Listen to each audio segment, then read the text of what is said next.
자, 오늘 용건대 주제 돈 못 버는 설계사 3가지 특징입니다. 3가지 특징을 사전에 이제 작성해 주셨는데, 첫 번째 주제가 목표와 꿈이 없다. 그러니까 이제 롤모델이 없는 거죠. 왜 첫 번째 주제를 목표와 꿈이 없다로 정하셨습니까?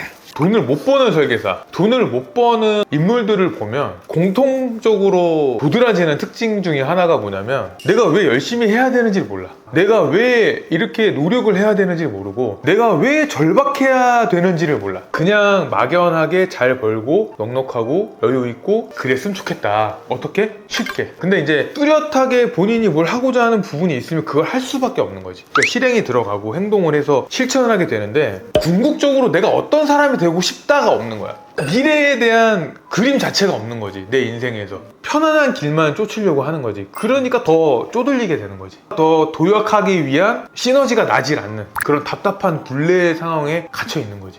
꿈은 궁극적으로 내가 나아가고 싶은 최종적인 어떤 도착지라면, 목표는 꿈을 향해 한 걸음씩 가는 이번 달, 이번 주, 올해 나의 어떤 발걸음에 대한 명확한 방향성과 길이지. 근데 이제 그런 것들이 없다 보니까 내가 왼쪽으로 가야 될지 오른쪽으로 가야 될지도 모르는 거야. 어떻게 보면 이 목표는 약간 꿈을 가기 위한 과정이라고. 그렇지, 과정의 중요한 스텝이지. 나를 체크할 수 있고 확인할 수 있고 중간 점검을 할 수 있는 굉장히 중요한 도구인데, 어떻게 이것도 없이 영업을 하나, 이것도 없이 일을 하나 라고 물음표가 붙었던 경우가 너무 많았던 거야. 아니, 그 방송이 그 유재석 씨가 했던 말이 있거든요. 목표가 없는 게 본인은 목표다고. 그거는 이제 반대로 얘기하는 거지. 목표가 없는 게 목표라고 말할 정도의 수준이 되려면 내가 하루하루 스케줄이 있을 거 아니야. 그거를 혼을 갈아 넣는 거야. 그럼 그 순간이 뭐냐면 나의 꿈으로 직결되는 거지. 그런 말이 있더라고. 주 5일제를 하고 나서 사회 양극화가 더 심해졌대. 그러니까 부자는 더 부자가 되고 돈 없는 사람은 더 가난해진 거야. 그거를 왜 그러냐고 파헤쳐 보다 보면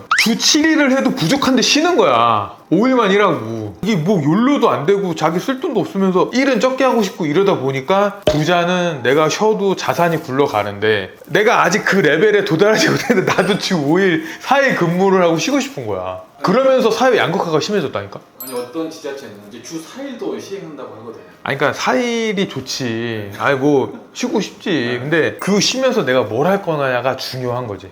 쉬면서 뭘 할 거냐가 없는 사람은 계속 배고픈 상황이 될 수밖에 없다는 거야. 빚에 쪼들리고 이자 걱정하고 원금 상환 걱정하고 모두 걱정해? 노후도 걱정하는 거지. 자연스럽게. 있었다. 내가 두 눈을 감고 밤에 잠자리에 누웠을 때 내 모든 에너지를 다 써야겠다가 목표였어. 하루를 온전히 다 불태우자. 내가 할 수 있는 극한의 값을 그냥 하자. 결과는 걱정이 안 됐지. 생각할 겨를이 없어. 대신 결과가 안 따라올 수가 없지. 3포스팅을 하는데 5건 10건의 상담을 하고 안 따라올 수가 없지. 12시에 집에 와서 글을 쓰고 잤다니까. 대박이지. 근데 그게 주말이든 주중이든 똑같이 했다니까. 그게 목표였어.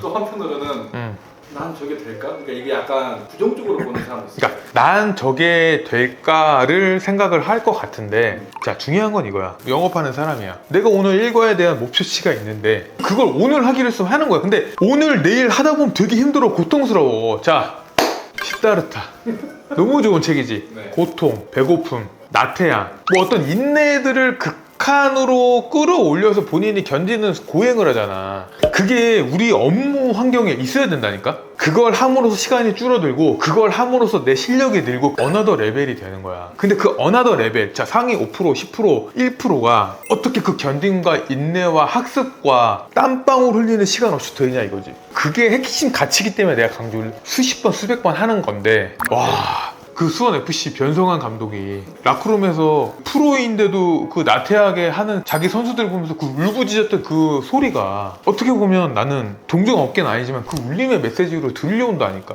매사에 그런 자세로 살면은 그 사람은 어나더 레벨이 될 수밖에 없는 거야. 자, 우리가 이렇게 착각들을 해. 목표를 이뤄도 그만, 안 이뤄도 그만 이렇게 생각한다. 가끔 어떤 애들 보면. 그러니까 하면 좋고 못할 수도 있다 생각을 해. 여기서 말하고 싶은 내가 명확한 메시지는, 그거를 어떤 수단과 방법을 가리지 않고 해내야겠다는 의지와 실천이 들어가야 된다는 거지. 그게 목표인 거야. 근데 그 목표라는 거는 다시 한번 말하지만 뼈를 깎는 노력을 해서 이루어야 될 대상이 돼야 된다니까.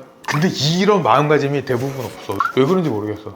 이게 왜냐면 이 사고방식이라는 게 너무나 이게 안 고쳐지니까 이걸 뜯어 고쳐야 되는데 1등을 하겠다, 최우수를 하겠다 그런 건 없었어. 직원일 때도 그랬고 내가 사업을 할 때도 그랬고 꿈은 있었지. 잘 되고 확장시키고 그런 꿈은 있었는데 그 목표 중에 그건 뭐냐면 내가 할 수 있는 최선을 다하자. 근데 대충 하지 말자. 정말 혼을 갈아 넣는 액션이 동반되자가 늘 있었어. 늘. 그러니까 그게 습관이 되다 보니까 뭘 해도 남들과 격차가 벌어질 수밖에 없었지. 차이가 있을 수밖에 없는 거야.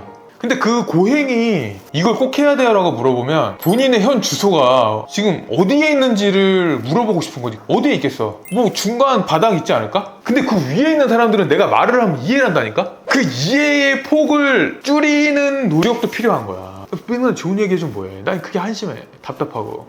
나는 이제 책을 많이 읽다 보니까 그 당시에 내가 읽었던 어떤 경영자, 사업을 오래 했으니까 경영자의 마인드, 나는 그걸 바로바로 적용을 하려고 했던 것도 회사에. 인사, 조직, 세무를 다 그때그때 적재적소에 어떻게든 따라가려고 노력을 했던 것 같아. 우리가 주변 옆에 바라볼 수 있는 어떤 바람직한 롤모델이 있으면 너무 좋지. 근데 유튜브만 검색해봐도 있을 수 없어. 내가 하는 업종에 예를 들어 잘하는 사장, 뭐 CEO 하면 200개 나와. 그럼 그와 비슷하게 내가 뭔가를 할 수 있는 실행 지침, 방침은 차고 넘치지 않을까? 그거를 안 할 뿐이지. 돈의 속성 저자 김승호 회장이 했던 말 중에 목표를 하루에 100번, 100일 적어보라 라는 말이 있거든요.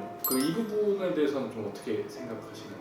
그러니까 그거를 난 진짜 해본 적이 있어. 그 일기장에다가 손으로 목표도 적어보고 심지어 시크릿도 해봤어. 충분히 의미 있다. 근데 그 중요한 건 뭐냐면 손으로 적는 것도 중요한데 매일매일 내가 되뇌이면서 그 적은 거에 합당하게 행동하는 게 더 중요하다. 그거에 부끄럽지 않게 실행하고 하는 것이 100배 중요하다.